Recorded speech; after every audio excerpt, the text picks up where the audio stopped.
안녕하세요, 성도 여러분. 기도회에 오신 여러분 모두를 환영합니다. 오늘 아침 기도로 하루를 시작하셨나요? 만약 여러분이 기도로 하루를 여셨다면 오늘 여러분은 하나님의 음성을 들으면서 하루를 시작하신 것입니다. 네, 벨기에 출신의 신학자 루이 에블린은 기도는 하나님에게 무엇을 구하고자 간청하는 것이 아니라 하나님의 말씀을 듣는 일이다. 하나님은 우리에게 더 좋은 것이 무엇인지 아신다라고 하셨는데요. 언제 어느 순간에도 항상 하나님의 말씀을 듣고자 노력하는 우리가 되기를 간절히 바랍니다. 네, 우리가 무엇을 구하기보다는 하나님의 음성을 듣기 위해서 기도한다. 참 정말 좋은 말인 것 같은데요. 그죠? 하나님은 우리의 모든 것을 아시기 때문에 우리가 단지 하나님을 믿고 그분 곁에 머무르는 것만으로도 기도의 응답을 기대할 수 있다는 말이 참 마음에 와 닿았습니다. 네. 정말 우리가 이 기도의 특권을 잘 활용했으면 좋겠네요. 그죠? 네, 그래서 이제 오늘도 다 함께 기도하는 시간을 가질 텐데요. 오늘은 국내 선교를 위해서 기도하는 시간입니다. 자세한 이야기를 나누기 위해서 우리 아는교회 담임 목사이신 박성원 목사님을 자리에 모셨습니다. 안녕하세요. 네, 안녕하세요. 네. 네, 목사님 먼저 본인 소개와 섬기시는 교회에 대한 소개를 좀 해주시면 좋겠네요. 네, 저는 동중환합회 소속인 강원도 횡성의 아는교회를 섬기고 있는 박성원입니다. 네. 현재 5년 정도 교회를 섬기고 있고요.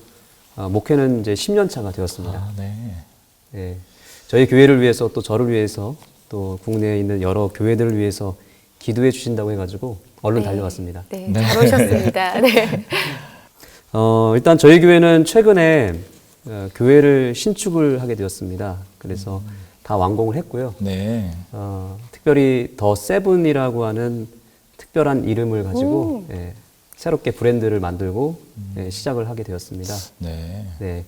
그 7이라는 숫자를 사람들이 많이 좋아하잖아요. 네, 듣기만 해도 굉장히 기분이 좋아지는데요. 네. 행운의 숫자라고 네, 부르잖아요. 네. 그리고 이게 매우 익숙한 숫자죠, 그죠? 예, 우리 교회에 있어서 7은 정말 중요하고 제7일 안식일이라고 하는 우리의 고유 가치, 또 정체성이 담겨져 있는 숫자이기도 하고요.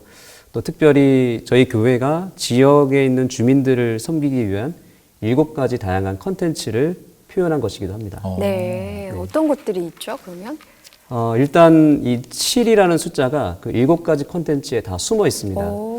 예를 들면 일단 우선적으로 제7일 안식일 예수재림교회 아는교회 네. 네. 이게 제일 위에 있고요. 네. 그 다음에 지역 학생들에게 우리 교회의 삼육 교육의 노하우를 전수하는 7빛 쉐마 학교가 있습니다. 네. 그리고 저희 교회에 또 교우님들이 운영하는 농장이 공교롭게도 7개의 농장이 있거든요. 네. 그래서 7 농장 사람들의 삶과 이야기를 나누는 농촌 체험 프로그램 네. 세븐 팜스테이가 있고요. 네.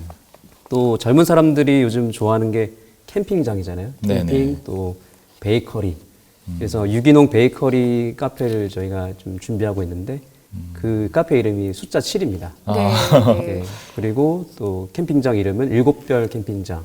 아, 또 이제 안흥에 7가지 명품이 있어요. 찐빵, 네네. 뭐 토마토 이런 것들이 네. 있는데 그 7가지 명품을 나누는 또 안흥 세븐마켓 뭐 이런 것들이 이게 배열이 되어 있습니다. 네. 뭐 듣고 보니 완전히 안흥은 7의 도시라는 생각이 들 정도로 굉장히 인연이 있는 것 같습니다. 네, 그죠? 네. 네, 이렇게 하는 이유는 이제 우리 교회의 어떤 정체성과 고유 가치를 최대한 높이고 또 전문성을 이제 극대화시키는 목적이 있고요.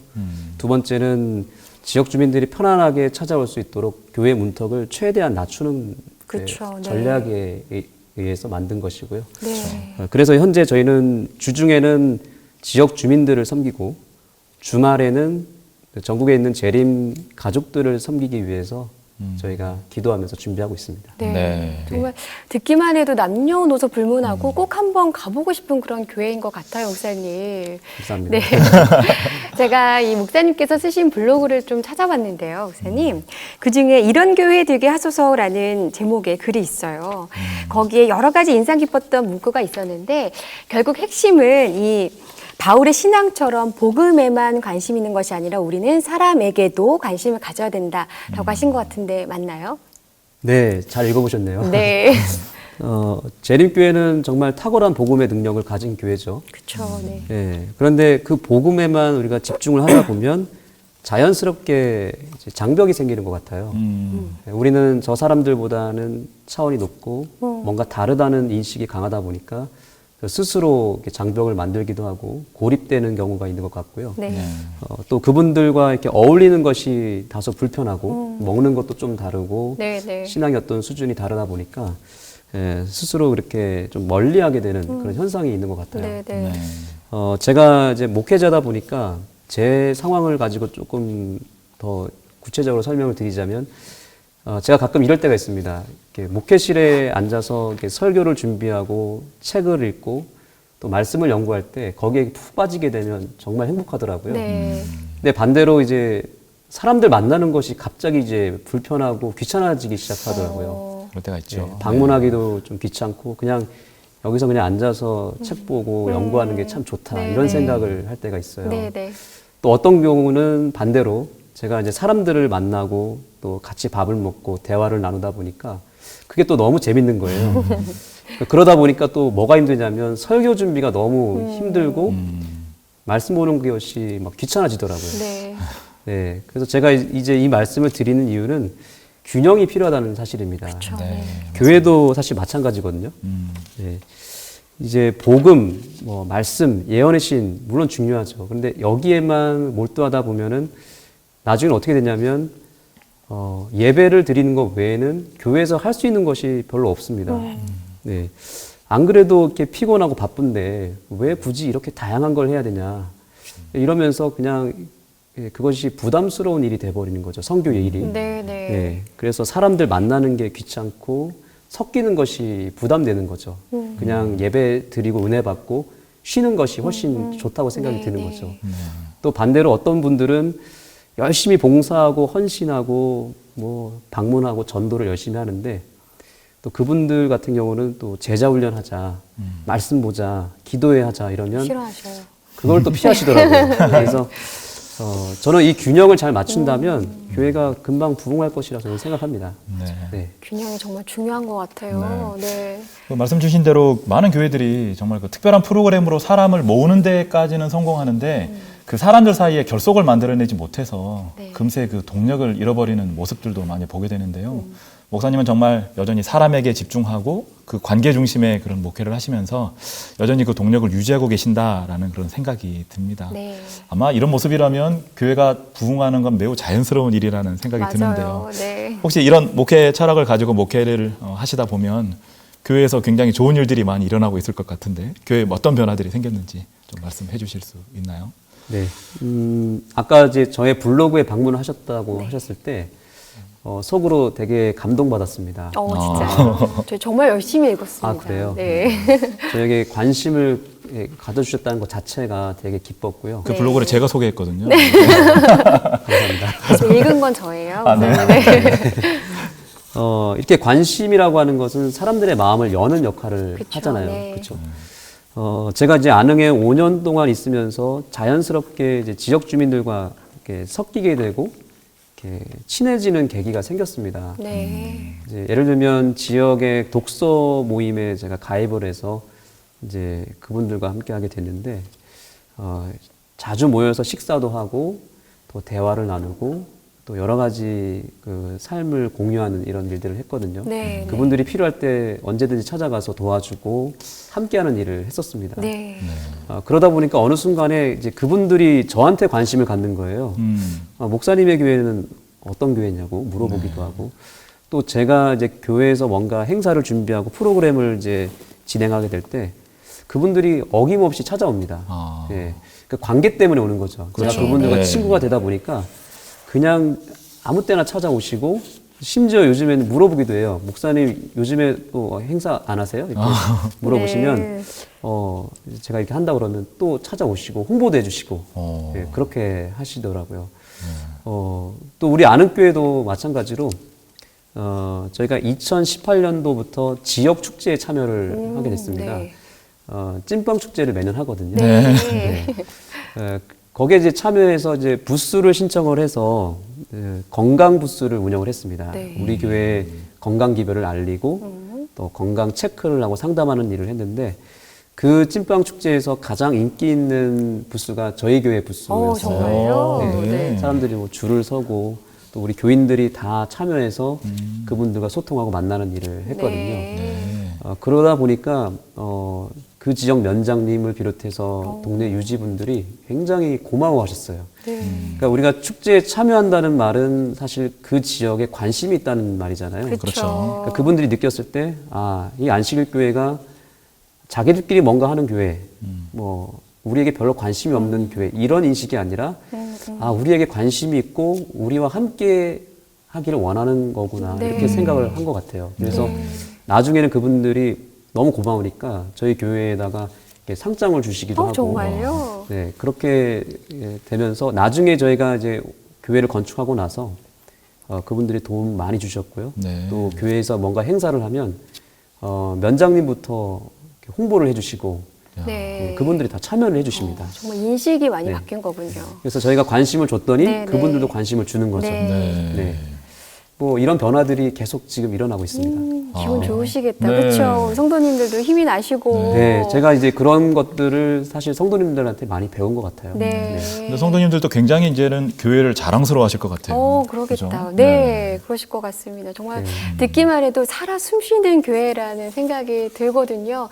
저도 다음에 한번 아는 찐빵 축제뿐만 아니라 꼭 아는 교회에 방문해보고 싶습니다. 저도 아는 찐빵 먹을 때마다 아는 교회가 생각날 것 같습니다. 네. 뭐 보내드리겠습니다. 네. 부탁하신 건가, 이 기회에? 예. 뭐 기회를 놓칠 수 없죠. 네. 네. 제가 또 블로그에서 굉장히 인상 깊었던 부분이 사실 선교를 우리 성도님들에게만 초점을 맞춘 것이 아니라 우리 초신자들이 부담 없이 다가올 수 있도록 그 부분에 초점을 맞추신 것이 굉장히 인상 깊었어요. 뭐 예를 들면은 용어 선택에도 그냥 전도회가 아니라 힐링 페스티벌. 네, 네. 예전에는 또 화요 예배를 뭐 소그룹 모임 뭐 이런 식으로 용어 선택도 부담 없게 하셨고 또 미술 전시회다, 음악회다, 아이들 공부방이다. 정말 다양한 시도를 하신 것 같은데 이런 방법들이 코로나 시국에서도 효과가 있었나요?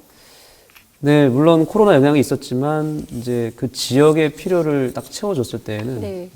필요하면 다 찾아오더라고요. 우리가 배고프면 무조건 밥을 먹잖아요. 그렇죠. 네, 네. 그 필요를 정확하게 알면 코로나 시국에도 얼마든지 이렇게 우리의 어떤 가치를 알릴 수 있게 되더라고요. 제가 이제 아는 교회 처음 이제 담임 목회를 처음 한 거거든요. 네, 네. 이제 경험도 부족하고 아는 것이 많이 없기 때문에 처음 부임하자마자 제가 목사 요람을 정독을 한번 했었습니다.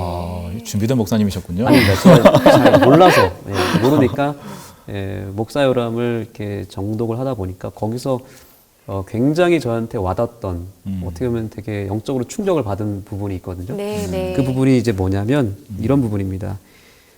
예배, 안식일 학교, 또 다른 프로그램들을 운영할 때는 언제나 교인이 아닌 방문객과 손님들, 세신자들을 염두에 둬야 한다. 예, 그리고 계속 읽어보면 우리가 하는 모든 일은 다음과 같은 영혼 구원이라는 여과기를 통과하여 진행되어야 한다. 그 여과기가 뭐냐면 이것이 교인이 아닌 사람들에게 어떻게 들릴 것인가. 네. 설교에 대해서 얘기하는 것 같아요. 메시지가 교인이 아닌 일반 비신자들에게 어떻게 네, 들릴 것인가 이거죠. 그리고 이것이 교인이 아닌 사람들에게 어떻게 받아들여질 것인가. 이 부분에 대한 질문을 이 목사 요람이 딱 던지는 거예요. 네. 사실 저는 이 부분은 이제 처음 알게 된 사실이었습니다. 저도 오늘 처음 듣는 것 같아서 좀 반성 중입니다. 그런가요? 근데 사실 알고 보면 대부분의 교회의 어떤 사업이나 예배들, 또 목사들의 설교들을 자세히 살펴보면 기존 교인들한테 포커스가 맞춰져 있는 경우가 있어요. 네, 네. 뭐 성령이란 단어, 뭐 삼위일체, 예언의 신 이게 다 기존 교인들에게 포커스가 맞춰져 있잖아요. 그쵸. 다른 사람들은 알아듣지 못하는 단어들이 네, 네. 굉장히 많고요. 뿐만 아니라 교회에서 하는 사업들, 예배, 뭐 프로그램 모두가 다 교인들한테 딱 맞춰져 있다 보니까 새신자가 딱 들어왔을 때에는 모든 것이 생소한 거예요. 우리가 불교 그 절에 가면 딱 뭔가 이렇게 네, 네. 뭔가 이렇게 맞아요. 답답함이 있고 그렇죠. 이 좀 어렵고 낯설죠, 무섭고 정말. 네. 네, 네. 어색함이 있잖아요. 네, 네. 그런 느낌을 아마 분명히 비신자들이 받을 거예요. 네. 예, 그래서 이제 이런 것들을 조금씩 이제 가보기 시작했고요. 그런 면에서 아는교회는 굉장히 성도님들이 깨어 계셨습니다. 네. 네, 그래서 구도자를 위한 것이라면 우리가 본질 빼고는 다 바꿔보자. 그래서 변화와 개혁에 굉장히 두려움 없이 과감하게 이렇게 하시는 것들을 제가 보면서 참 감사하게 생각을 네. 했고요. 네. 그래서 저희가 교회를 건축할 때도 우리 교인의 기준이 아니라 이것이 지역 주민들의 눈높이에서 어떤 느낌을 받을까 그런 것들을 되게 많이 생각을 네. 했고 지역 주민 플러스 또 다음 세대 젊은 사람들이 뭘 좋아하는지 그분들의 스타일을 좀 계속 생각을 했습니다. 그래서 네. 그런 기준을 토대로 교회를 디자인을 했고 네. 사업도 그렇게 네. 구성을 한 것입니다. 그래서 심지어 저희가 교회 예배 순서도 과감하게 불필요한 형식적인 것들은 좀 줄이고 네, 네. 예, 구도자들, 새신자들, 지역 주민들이 만약에 왔을 때 그분들이 어떻게 느낄 것인지를 생각을 하고 네. 예배 순서도 이렇게 바꿀 만큼 네. 교인들이 그런 부분에 대해서 발빠르게 적응해 주시고 시도를 해 주시더라고요. 네. 네. 목사님 말씀을 듣고 나니까요. 이게 사실은 장소와 환경이 굉장히 중요하다고 말을 하는데 오히려 그것들보다도 초신자들에게 얼마나 적극적으로 다가가는지가 선교에 있어서 가장 중요한 핵심이라는 생각을 네. 다시 한번 하게 됩니다. 뭐 계속해서 이제 이런 생각을 하시고 교회를 이끌게 되신 뭐랄까 생각에 대해서 계기에 대해서 말씀을 다 주시긴 했는데요. 좀 더 구체적으로 어떻게 이런 구체적인 생각들을 하시게 됐는지 좀 말씀을 좀 주시면 좋겠습니다. 네. 일단 뭐 크게 두 가지로 말씀을 드릴 수 있을 것 같아요. 일단은 Y에 대한 부분입니다. 네. 왜 이런 사업을 해야 될 것인가라는 부분인데 네. 그동안 우리가 안식일교회가 안식일에 대한 부분, 안식이 이제 우리 교회 컨텐츠 뭐 가치라고 할 수 있는데 이것에 대한 교리적으로 또는 그 메시지로 많이 증거를 했잖아요. 네. 수십 년 동안. 그렇죠. 그런데 정작 이 안식이라고 하는 개념을 체험적으로 이렇게 알리는 일은 다소 좀 소홀히 하지 않았나 이런 생각을 해봤어요. 네. 네. 그의 비근한 예로 우리 한국 사회에서 그 쉼, 안식이라는 것을 가지고 가장 활발하게 하는 종교가 혹시 어딘지 아세요? 잘 모르겠는데요. 네. 그 스테이 사업이라고 혹시 들어보셨습니까? 네. 들어는 봤던 것 같아요. 네. 네. 예, 이렇게 스테이라는 말이 쉼터, 네, 네. 휴식 이런 뜻이거든요. 네. 네, 안식의 개념이거든요. 근데 그러네요. 이거를 지금 불교에서 제일 잘하세요. 네, 템플 스테이 들어보셨죠? 그쵸. 네. 네. 사람들이 쉬려고 할 때, 힐링을 얻고 싶을 때 절로 가거든요. 템플 스테이로. 그리고 이제 유럽 같은 경우는 이거 카톨릭에서 하거든요. 성지순례 코스 이런 게 있어요. 근데 그런 것들을 생각해 봤을 때, 사실 저거 우리 교회에서 해야 되는 건데, 우리 교회 가치인데, 왜 우리는 저걸 안 하고 있지? 이런 생각을 하게 되면서, 그러면 우리 교회에서 한번 해보자. 네, 왜냐하면 저희 교회는 시골에 있잖아요. 사람들이 쉼을 찾기 위해서 시골로 가는데, 그러면 우리 교회에서 그 일을 해보면 좋겠다 생각을 해서, 재림교회형 철치 스테이를 한번 해보자. 네, 그런 생각을 하게 됐고, 저희 교회 이름 자체가 안흥인데, 네. 그 안자가 안식일 할 때 안자예요. 네. 안식 안이고, 부흥하다 흥자입니다. 안흥이란 도시가 정말. 도시는 아니고 농촌인데요. 네. 네, 하여튼, 그 안흥 스테이, 안흥 교회 철치 스테이를 네. 구성을 해본 것입니다. 네. 그럼 이제 Y에 대한 부분이 해결이 됐잖아요. How, 이제 어떻게 할 것인가가 또 중요하잖아요. 저희가 좋은 재료를 가지고 그냥 먹을 수는 없잖아요. 그거를 맛있게 요리를 해야 되는데 우리가 안식이라고 하는 좋은 재료를 찾았다면 이거를 어떻게 맛있게 만들 수 있을까 될 것인가. 생각한 게 더 세븐이었던 거예요. 7가지 다양한 컨텐츠를 만들고 또 이것이 이제 브랜드화를 시킨 거죠. 네. 세븐이라는 용어 자체가 어감이 좋잖아요. 네. 그렇죠. 네, 그래서 그 세븐 스테이 안에다가 우리 교회 가치, 안식, 뭐 건강, 교육, 뭐 가정 이런 것들을 집어넣는 거예요. 재료들을 집어넣고 또 지역에 필요인 뭐 교육 사업이나 또 유기농 뭐 이런 것들 또 문화 이런 것들을 또 집어넣어서 마치 이제 비빔밥을 만드는 거죠. 예쁘게 비빔밥을 먹기도 좋게 보기도 좋게 만든 다음에 제시를 했을 때 사람들이 되게 매력적이다. 안식교회는 뭔가 좀 다르다 이런 생각을 하지 않을까. 네. 그렇게 한번 구성을 해본 거죠. 네. 네. 너무 매력적인 것 같아요, 정말. 네. 초신자들도 그렇고 성도님들도 그렇고 너무 좋아할 것 같은데 들으면 들을수록 정말 우리 아는교회 성도님들과 우리 목사님 너무 대단하시다라는 생각이 드는데 사실 처음에 이렇게 열정적으로 선교를 할 때는 힘이 나기도 하지만 시간이 좀 지나면은 지칠 때도 있잖아요, 목사님. 맞아요. 사실 좀. 네. 그렇죠. 어떤 점이 가장 힘드셨나요? 저희가 지역에 좋은 호응을 얻은 것은 사실이지만 또 반면에 여러 방해 요소, 어려움이 사실 없지 않아 있었습니다. 그렇죠. 네. 그 뭐냐면 이제 사실 코로나 시국에 기독교의 이미지가 굉장히 안 좋아졌어요. 맞아요. 네, 기독교 자체를 네. 싫어해요, 사람들이. 네. 거기다가 이제 아시는 대로 우리 재림교회는 조금 우리 한국 사회에서 오해가 있잖아요. 오해가 있죠. 네. 네, 뭐 사이비 이단 뭐 이런 네. 소리들이 있는데 저희 동네 같은 경우 그것이 더 인식이 강합니다. 강했군요. 그래서 저희가 아무리 좋은 거를 해도 안 좋게 어느 장병에 보시네. 맞히냐면 예, 안실교회는 이상한 교회다라는 그런 소문이 없지 않아 있어요. 그 주변 교회에서 네. 자꾸 그런 것들을 이렇게 강하게 어필을 하더라고요. 네, 네, 네. 예. 그러니까 그래서, 성교 환경이 그렇게 뭐 좋은 상황은 아니었네요. 시작에는. 그러네요. 그죠? 예, 그래서 그런 부정적인 이미지가 우리 안실교회가 강하고 또 안실교회는 폐쇄적이다. 그러니까 안실교회가 어디 있는지도 잘 모르고 그렇죠. 안실교인들이 많지도 않고 이 폐쇄적이라는 것도 있고 그 다음에 아주 율법주의적이다 이런 게 또 강해요. 되게 고지식하고 율법주의적이고 그래서 사람들과 어울리는 것이 참 힘들고 이런 네. 이미지가 있더라고요. 네. 그래서 제가 어떤 생각을 하게 됐냐면 평범하게 그냥 사역을 하면 안 된다는 생각했습니다. 네. 그냥 다른 일반 개신교회에서 하는 사업과 똑같이 하면 저는 이미 한두 단계 더 낮은 단계가 돼버리는 거예요. 기본적으로. 네, 네. 그래서 일반적인 교회보다는 훨씬 더 차원 높은 걸 해야 되고 지역에서 하는 사업보다는 더 고차원적이고 더 전문적이고 더 높은 수준의 것을 해야 안식교회는 정말 다르구나 이런 생각을 하고 어떻게 안식교회에서 이런 걸 하지? 이런 인식을 주는 것도 필요하겠다는 생각을 했어요. 왜냐하면 우리는 기별은 확실히 탁월하잖아요. 그렇죠. 그러면 그 사업도 굉장히 탁월하게 또 전문성 있게 해야 된다고 저는 생각을 합니다. 네, 네. 네. 네. 네, 그래서 이게 뻔한 사업, 그냥 평범한 사업을 하면 이렇게 관심을 끌어오기가 참 어렵다는 생각을 했고, 네. 또 요즘 인터넷이 발달했고, 코로나 때 인터넷이 굉장히 활성화되다 보니까 네.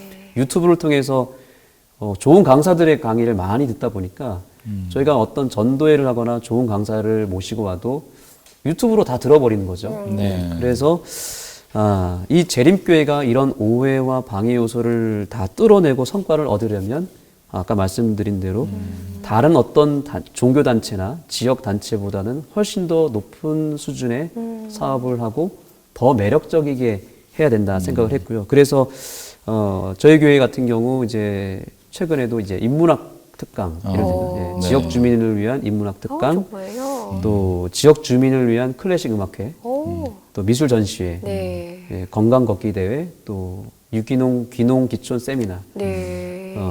뭐 찾아오는 스튜디오 해가지고 장수 사진을 찍어드렸거든요. 네. 그러니까 이런 것들은 사실 그 지역에서는 할 수 없는 사업들이에요. 지금 현재 저희 지역에서는 네, 네, 네. 예, 전혀 지역에서는 터치할 수 없는 부분을 안식일교회가 이렇게 채워주는 거죠. 그때는 사람들이 뭐 교단, 교파, 뭐 종교를 초월해서 그냥 찾아오시더라고요. 네. 제 발로 찾아오시고 그분들이 오셔서 하는 것들이 너무너무 고맙다. 네. 안식일교회가 이런 걸 하니까 자기 안식일교회에 대한 이미지가 완전히 달라졌다. 네. 이런 분들이 네. 많이 생겼습니다. 그러셨을 것 같아요. 정말 지역 주민들의 이미지가 네. 우리 교회에 대한 이미지가 정말 달라졌을 네. 것 같다는 생각이 듭니다. 그러니까 교회가 그 지역 사회의 필요를 채워주니까 그쵸? 그분들이 네, 정말 네. 오시게 되는 거거든요. 네. 근데 우리도 뭐 설교하면서도 많은 얘기를 하지만 예수님께서도 사람들의 필요를 먼저 채워주시고 그쵸. 그들의 마음이 열린 다음에 복음으로 이렇게 그들의 마음을 채우셨다라는 그런 얘기를 하는데요. 네. 근데 사실 그 우리가 사람들 마음에 감동 주기가 사실 쉽지는 않아요. 쉬운 일이 아니에요. 네, 맞아요. 그래서 정말 잘 준비된 컨텐츠도 있어야 되고 또 진심으로 다가가는 이런 노력들이 있어야 되는데 이 어려운 일을 해내고 계시는 우리 아는교회 우리 박성호 목사님과 성도들이 참 대단하다라는 그런 생각이 네. 듭니다. 자, 오늘 말씀 나누면서 너무 배울 점이 많다라는 생각이 들었는데요. 말씀해 주신 어려울 수 있는 부분들까지도 잘 고려해서 우리가 지금 우리 교회에 맞는 각자의 방법을 찾아서 선교 전략을 잘 세워야 되겠다라는 그런 생각도 하게 되는 것 같습니다. 아마 많은 시청자분들도 우리 선교 활동에 대한 그런 의욕도 생기고요, 그죠? 많은 아이디어도 샘솟지 않았나. 동기부여가 많이 됐을 것 같아요, 성도님들께도. 네. 짧은 시간이었지만 정말 배울 게 많은 그런 시간이었다는 생각이 듭니다. 네, 마지막으로 이제 국내 선교를 위해 애쓰시는 목사님들 그리고 많은 성도들을 위해서 그리고 한 말씀 좀 해주시면 좋을 것 같은데요. 네, 재림 성도 여러분, 우리는 이미 이 세상에서 가장 탁월한 복음의 능력을 가진 교회를 섬기고 있습니다. 그렇기 때문에 좀 더 자신감을 가지셨으면 좋겠습니다. 우리가 너무 큰 우월감에 빠져서는 안 되겠지만 그래도 거룩한 자부심을 갖고 용기를 냈으면 좋겠습니다. 저는 사실 여러 칭찬들을 해주셨지만 제가 한 가지 자랑을 하고 싶은 것은 저는 교회에 복이 있어요. 교회를 정말 잘 만난 것 같습니다. 제가 5년 동안 이렇게 교회에서 사역할 때 뭔가 일을 계획하고 시도할 때 우리 성도님들이 한 번도 반대를 하지 않으셨습니다. 적극적으로 밀어주시고 열심히 하라고 기도해 주시고 또 칭찬도 해주시고. 네. 그것도 굉장히 중요한 요소일 것 같은데, 네, 그죠? 네, 어떤 경우는 반대를 너무 많이 하고 뭐 이렇게 못하게 이렇게 하는 경우도 있지만 저희 교회는 한다 그러면 그냥 다 밀어주는 그런 분위기예요. 그래서 우리 성도님들께 부탁드리고 싶은 것은 교회에서 우리 목사님을 비롯해서 우리 교회 지도자분들께서 뭔가 계획을 세우시고 할 때 적극적으로 밀어주시고 오늘 이런 기도 모임처럼 뜨겁게 기도해 주시면 분명히 성과가 있을 것입니다. 그 하면 된다 이런 거 아시죠?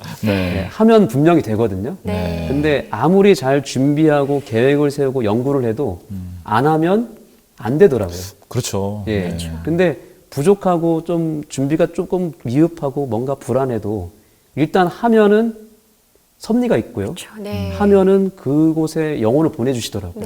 저는 그런 경험들을 굉장히 많이 했고 그래서 하나님을 믿고 우리가 성령을 의지해서 하면 분명히 역사가 일어날 것이다. 이런 생각을 저는 하고 있습니다.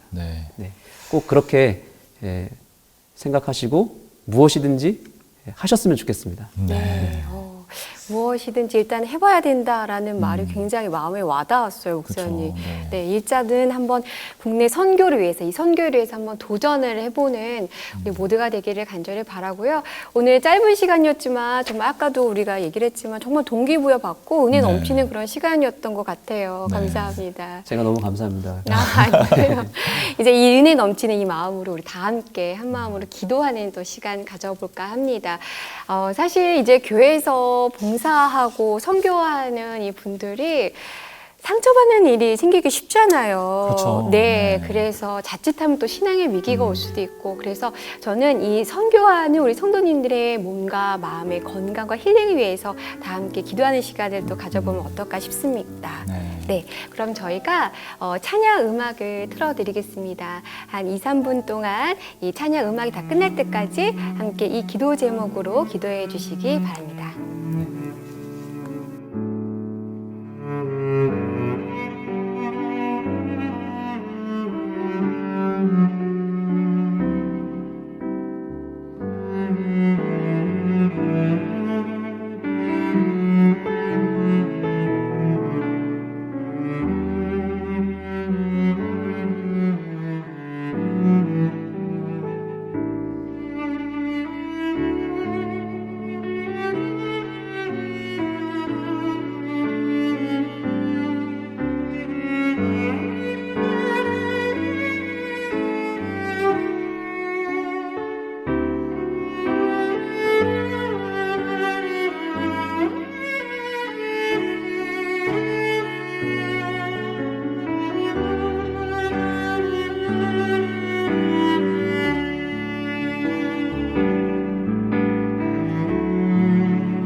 저는 선교의 최전선에 서 계시는 우리 박성원 목사님과 같은 목사님들을 위해서 좀 기도를 했으면 좋겠다라는 네. 생각이 듭니다. 흔히들 목사님들은 읽는 자가 되어야 한다라고 얘기를 하거든요. 먼저는 하나님의 말씀을 읽고요. 그 다음에는 섬기는 교회의 성도들을 읽고 마지막으로 세상의 필요를 읽어낼 줄 알아야 한다라는 그런 말이 있는데요. 결국 이 모든 과정은 성령 하나님께서 도와주시지 않으면 이루어질 수 없는 일이기 때문에 이런 중요한 역할을 맡고 계시는 각자 섬기고 계시는 교회 담임 목사님을 위해서 음악이 흐르는 동안 기도했으면 좋겠습니다. 네.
네, 저도 기도 제목 한 가지를 좀 추천드리고 싶습니다. 아까 제가 선교적인 어려움에 대해서 얘기를 했었는데, 우리 성도님들이 열심히 뭔가를 준비하고 교회 사업을 했을 때 그 어떤 우리 재림교회의 어떤 안 좋은 이미지, 이런 장벽에 의해서 뭔가 우리가 이렇게 좌절하는 경우가 있는데, 우리 재림교회의 이미지가 한국 안에서만 좀 다소 부정적인 이미지가 있지, 사실은 전 세계적으로 봤을 때는 정통교회이고 가장 모본이 되는 교회라고 하더라고요. 네. 네.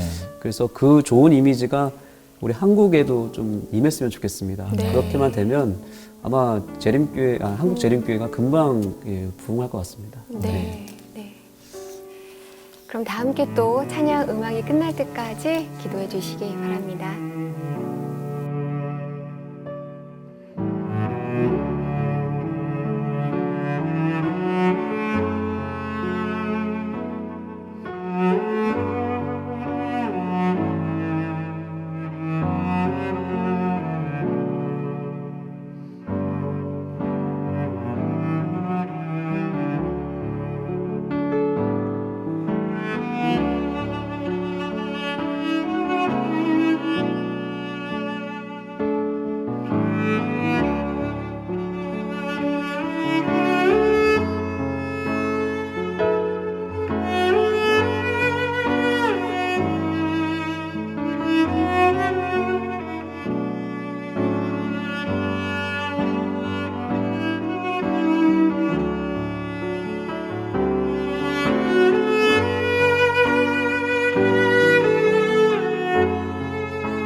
네, 박성원 목사님께서는 목회의 본질에 대한 글 속에서 마태복음 7장 17절을 얘기하셨는데요. 좋은 나무마다 아름다운 열매를 맺고 못된 나무가 나쁜 열매를 맺는다라고 하셨습니다. 구도자라는 좋은 열매를 맺기 위해서 좋은 나무가 되는 우리 모두가 되기를 간절히 바라면서 저희는 다음 기도의 시간에 찾아뵙겠습니다.